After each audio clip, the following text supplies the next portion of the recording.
አክብሮታዊ ሰላምታችን በያላችሁበት ድረስ የተወደዳችሁና የተከበራችሁ የመሃል ሚዲያ አድማጭ ተመልካቾቻችን እንደምን ውላችኋል።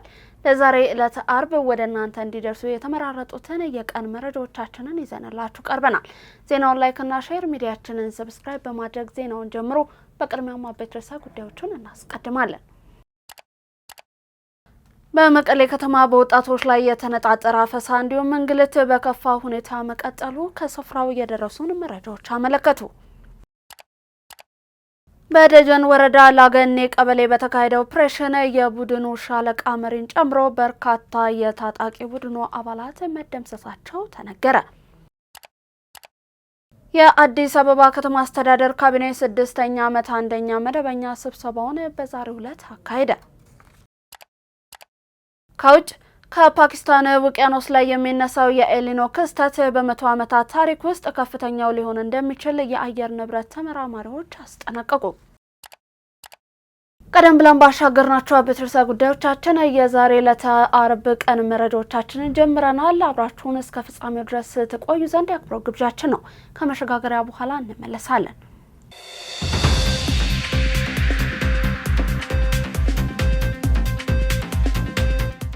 ተመለስን። በቀዳሚነት ወደ ያዝነው መረጃችን አለፍን። በመቀሌ ከተማ በወጣቶች ላይ የተነጣጠረ አፈሳ እንዲሁም እንግልት በከፋ ሁኔታ መቀጠሉን ከአካባቢው የተገኙ ምንጮች አመለከቱ። በመቀሌ ከተማ እንዲሁም ከአካባቢው ወደ ከተማዋ በሚንቀሳቀሱ ወጣቶች ላይ በህወሓት መዋቅሮች በኩል የተጠናከረ አፈሳ፣ እስራት እንዲሁም ድብደባ እየተፈጸመባቸው እንደሚገኝ ከአካባቢው ነዋሪዎች የደረሱን የውስጥ ጥቆማዎች አመልክተዋል። ከደቡባዊ ምስራቅ ትግራይ ዞን ከሰባ እንደርታ ወደ መቀሌ ከተማ ለስራ የሚንቀሳቀሱ ወጣቶችን ጨምሮ በርካታ የአካባቢው ነዋሪዎች በየቀበሌው ባሉ የልማት ቡድኖች እንዲሁም የአካባቢው መዋቅሮች አማካኝነት አላስፈላጊ እንግልት እየደረሰባቸው መሆኑ ተጠቁሟል። ወጣቶች ዲጂታልም ሆነ ህጋዊ መታወቂያዎችን ቢያሳዩም እንኳን የዚህ የተወሰነ ቀበሌ 16፣ 17 እንዲሁም 18 መታወቂያን ካላመጣችሁ በሚል አላስፈላጊ ምክንያት በመያዝ ወደ ፖሊስ ጣቢያዎች እንዲሁም ቀበሌዎች እየተወሰዱ ድብደባና እንግልት እንደሚፈጸምባቸው ተገልጿል። በመላው መቀሌ ከተማ ወጣቶችን ጸጉረ ልውጥ ወይንም ሰርጎ ገብ በሚል ምክንያት የማደኑ እንዲሁም የማሰሩ ዘመቻ ተጠናክሮ መቀጠሉም ነው የወጡ መረጃዎች የሚያመለክቱት። የጥቆማው ባለቤቶች አካባቢው ለመኖር እጅግ አታካች እንዲሁም አስቸጋሪ የሆነባቸው መምጣቱን በመግለጽ እየደረሰባቸው ያለው ግፍና አፈና እንዲቆም የሰብአዊ መብት ተሟጋቾች እንዲሁም የሚመለከታቸው አካላት ድምጽ እንዲሆኑላቸው ለጣቢያችን በላኩት ጥሪ አመልክተዋል። በአሁኑ ወቅት በመቀሌ እንዲሁም አካባቢዋ ህዝቡን በየቀበሌው በማጠር እንዲሁም በማፈን የሚደረገው የኃይል እርምጃ በወጣቱ አካል ላይ ከፍተኛ ስጋት እንዲሁም ምሬትን እየፈጠረ ሲሆን ድርጊቱን የሚያጋልጡ መረጃዎች በስፋት በመውጣት ላይም ይገኛሉ።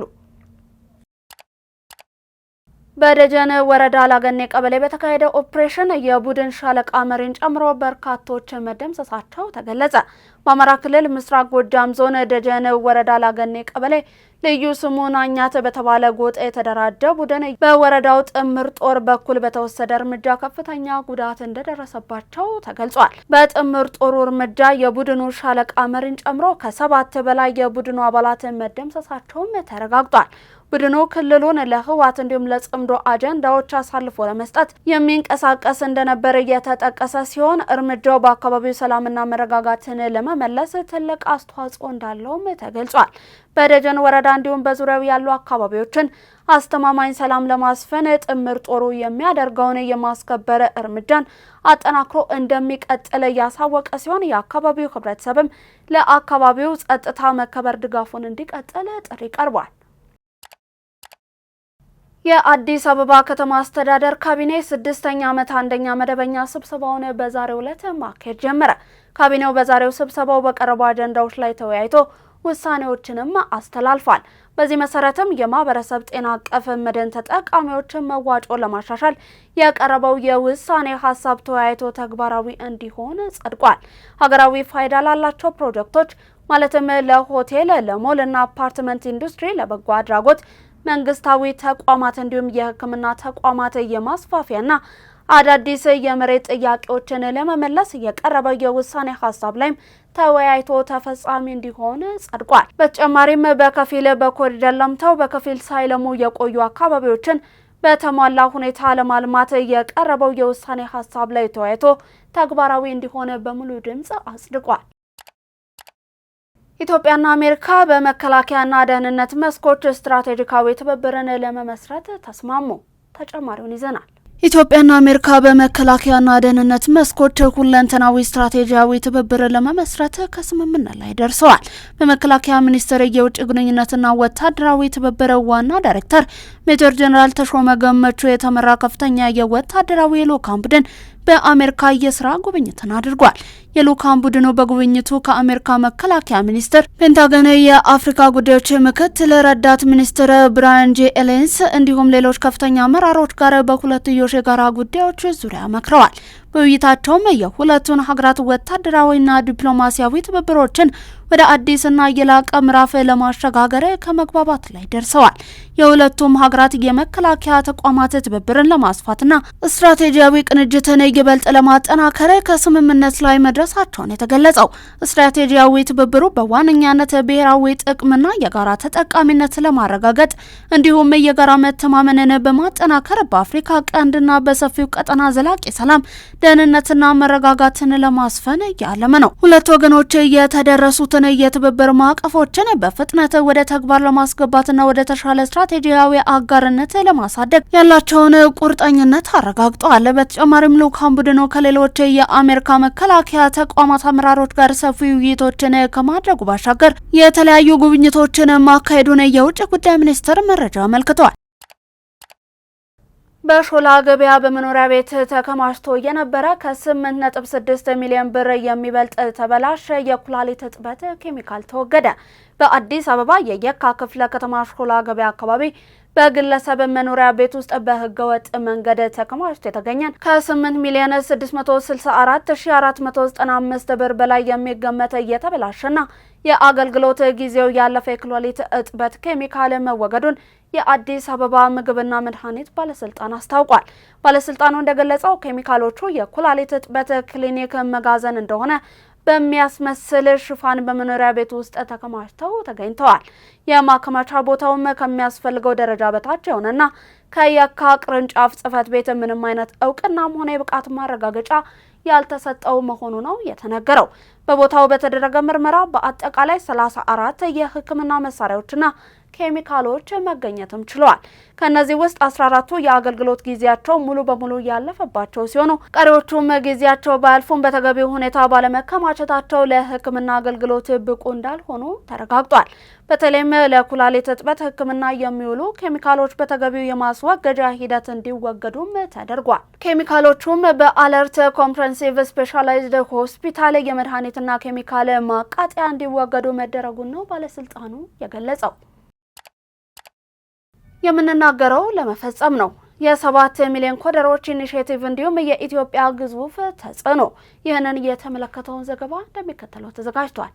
የኢትዮጵያ የ7 ሚሊዮን ኮደሮች ኢኒሼቲቭ ከመደበኛው የዲጂታል ክህሎት ስልጠና ባለፈ ዓለም አቀፍ ተጽዕኖ ለመፍጠር ትልቅ ራዕይ የተሰነቀበት ሌላው የነገይቱ ኢትዮጵያ አዲስ ገጽታ ነው። ኢትዮጵያ በአፍሪካ ደረጃ ትልቅ የህዝብ ቁጥር ያላት ሀገር እንደመሆኗ መጠን የዲጂታል ኢኮኖሚዋ መጎልበት በምስራቅ አፍሪካና በመላው ሀገሪቱ ላይ ያላትን የፖለቲካ እንዲሁም የኢኮኖሚ ተጽዕኖ ከፍተኛ ያደርገዋል። ይህ ታላቅ ፕሮጀክት ኢትዮጵያን ከቴክኖሎጂ ተጠቃሚነት ብቻ አውጥቶ ወደ ዋና የቴክኖሎጂ እንዲሁም የዲጂታል አገልግሎት አቅራቢነት ለማሸጋገር የታለመ ዓለም አቀፍ ድልድይም ነው።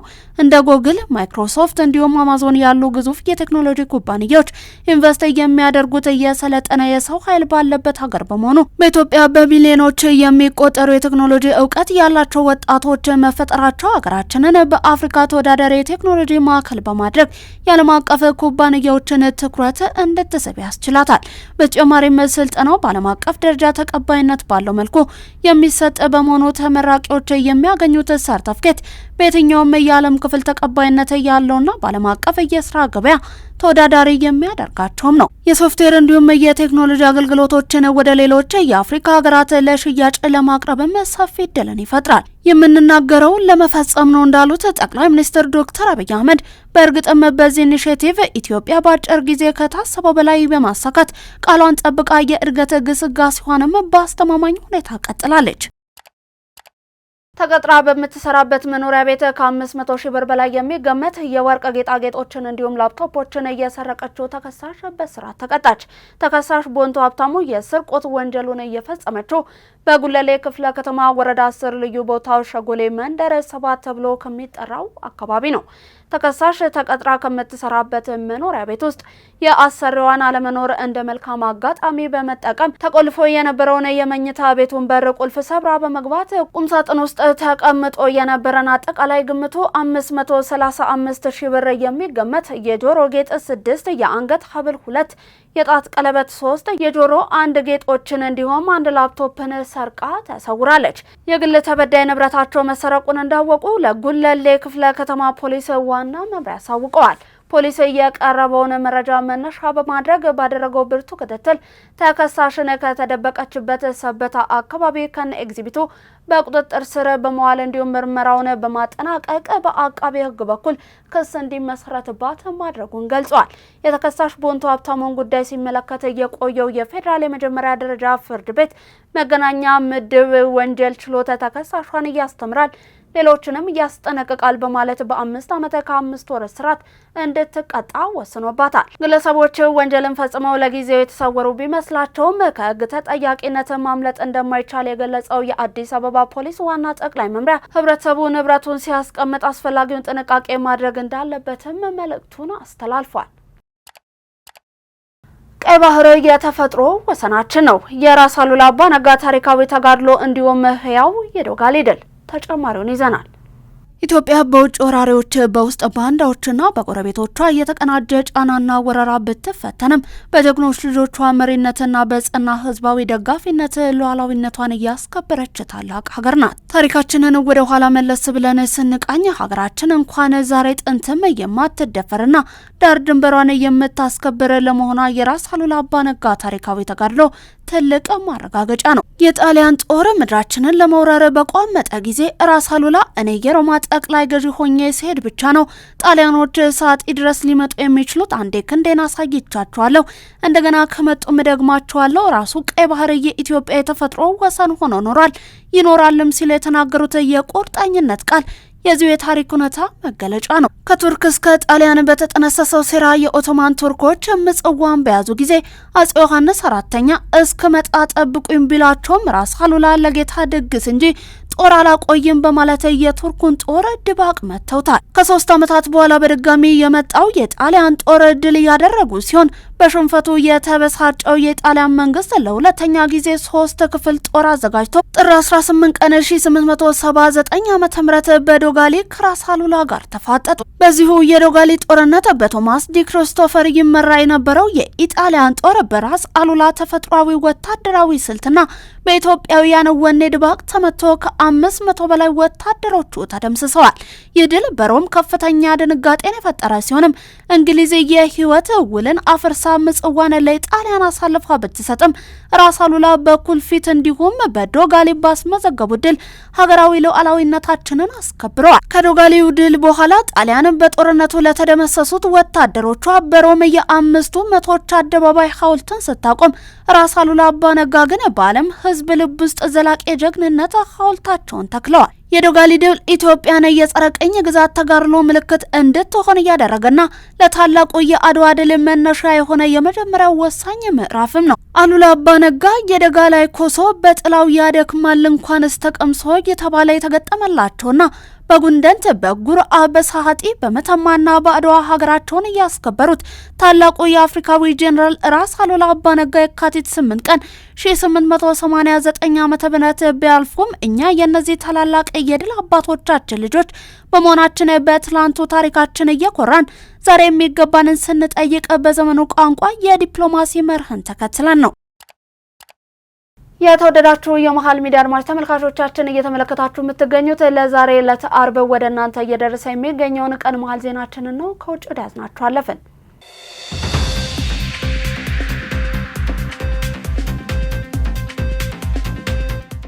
እስራኤል የቱርክ ጦር በሶሪያ እንዳይተከል ቀድማ ጥቃት ማድረሷን ገለጸች። እስራኤል በሶሪያ በሚገኘው አቡ አልዱር የአየር ኃይል ጦር ሰፈር ላይ ድንገተኛ የአየር ጥቃትን ፈጽማለች። ይህ እርምጃ ወታደራዊ ኃይል በሶሪያ ምድር ላይ ሳይጠናከር ሳይመሽ ቀደም ለማክሸፍ ያለመ አዲስ የጦርነት ስልት መሆኑም ተጠቁሟል። ከቱርክ ድንበር 70 ኪሎ ሜትር ርቀት ላይ በሚገኘው በዚህ የአየር ጦር ሰፈር ላይ በተሰነዘሩ 8 ሚሳኤሎች የአውሮፕላን ማረፊያ መስመሩንና ወታደራዊ ተቋማቱ የተመቱ ሲሆን በወቅቱ የቱርክ ወታደሮች በቦታው ባለመኖራቸው ምክንያት የሰው ሕይወት አልጠፋም። የወታደራዊ ትንተናዎች እንደሚጠቁሙት እስራኤል እርምጃውን እየወሰደችው የቱርክ የክትትል ራዳሮች፣ የአየር መከላከያ ስርዓቶች እንዲሁም የእዝ ማዕከላት ቦታው ላይ ደርሰው የአካባቢውን ወታደራዊ ሚዛንን ከመቀየራቸው በፊት ነው። የቱርክ ጦር አንዴ በስፋት ከተሰማራ በኋላ ጥቃት መሰንዘር ከኔቶ አባል ሀገር ጋር ቀጥተኛ ግጭት ውስጥ ስለሚያስገባ እስራኤል ከባንዲራው መድረስ በፊት የመምታት መርህን ተግብራለች። ምንም እንኳን በሶሪያ የአሜሪካ ልዩ መልእክተኛ ቶም ባራክ ጥቃቱን አላስፈላጊ ግጭት ማባባስ ሲሉ ቢኮንኑም እስራኤል ግን የቱርክ ወታደራዊ መስፋፋትን በቀጠናዋ ላይ ባላት የእንቅስቃሴ ነጻነት ላይ የሚፈጥረውን ስጋት አትታገስም ብላለች። ቱርክ በአሁኑ ወቅት በሶሪያ፣ በሰሜን ቆጵሮስ፣ በምስራቅ ሜዲተራኒያን እንዲሁም በሶማሊያ ወታደራዊ ይዞታዎቿን እያሰፋችም ትገኛለች።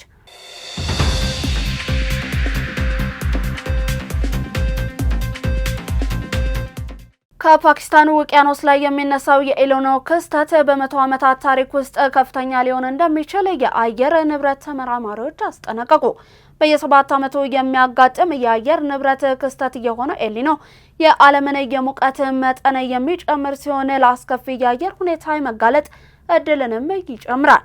ኤልኒኖ በሚከሰተው በምስራቅ እንዲሁም መካከለኛው ፓሲፊክ ውቅያኖስ በሚፈጠር የባህር ወለል ሙቀት እንዲሁም የነፋስ ሁኔታ ለውጥ ሲሆን አሁን በውቅያኖሱ ላይ እየታየ ያለው የኤልኒኖ ክስተት ከፍተኛ እንደሚሆንም ተተንብዮአል። በዚህ ምክንያት ቀጣዩ የአውሮፓውያኑ ዓመት በታሪክ እጅግ ሞቃታማው የመሆን እድሉ ከፍተኛ ሊሆን እንደሚችል የሜትሮሎጂ ባለሙያዎች አስጠንቅቀዋል።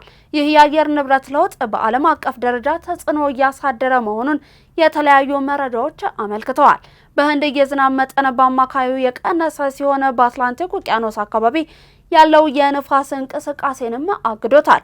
በኢትዮጵያ፣ በአብዛኛው ኤርትራ፣ በደቡብ ሱዳን፣ በኡጋንዳ፣ በጅቡቲ፣ በሱዳን እንዲሁም በምዕራባዊ እንዲሁም ባህር ዳርቻ የኬንያ ክፍሎች ከመደበኛው ያነሰ የዝናብ መጠን እንደሚጠበቅም ቀደም ሲል ዓለም አቀፉ የሜትሮሎጂ ተቋም ባወጣው ትንበያ ገልጾ ነበር። በኢትዮጵያ አንዳንድ አካባቢዎችም ከመደበኛ ያነሰ የክረምት ዝናብ እያስተናገዱ ይገኛሉ። ኤልኒኖ በዩናይትድ ኪንግደም በመኸር ወቅት ከፍተኛ ዝናብ ሊያስከትል እንደሚችልም ተተንብዮአል። የዩናይትድ ኪንግደም የሜትሮሎጂ ቢሮ ኃላፊ የሆኑት ፕሮፌሰር አዳም በትንበዮቻችን እንዲህ አይነት ኤልኒኖ ምልክትን አይቼ አላውቅም ሲሉም ተደምጠዋል። ለዛሬ ለታርበ ከመሃል ሚዲያ ማል ስቱዲዮ ወደ እናንተ እንዲደርስ ያዘጋጀናቸውን የቀን መረጃዎቻችንን አበቃን። አብራችሁን ስለነበራችሁ እጅግ እናመሰግናለን። ዜናውን ላይክና ሼር፣ ሚዲያችንን ሰብስክራይብ በማድረግ ቤተሰብነታችሁን ታጠነክሩ ዘንድ የአክብሮት ግብዣችን ነው። ከዩቲዩብ ባለፈ እንዲሁም በፌስቡክ፣ በቴሌግራም እንዲሁም ቲክቶክ ገጾቻችን ተጨማሪ የመሃል ሚዲያ ይዘቶችን መመልከት ትችላላችሁ። በእኔ ቦታ በቃው። ጤና ይስጥልን።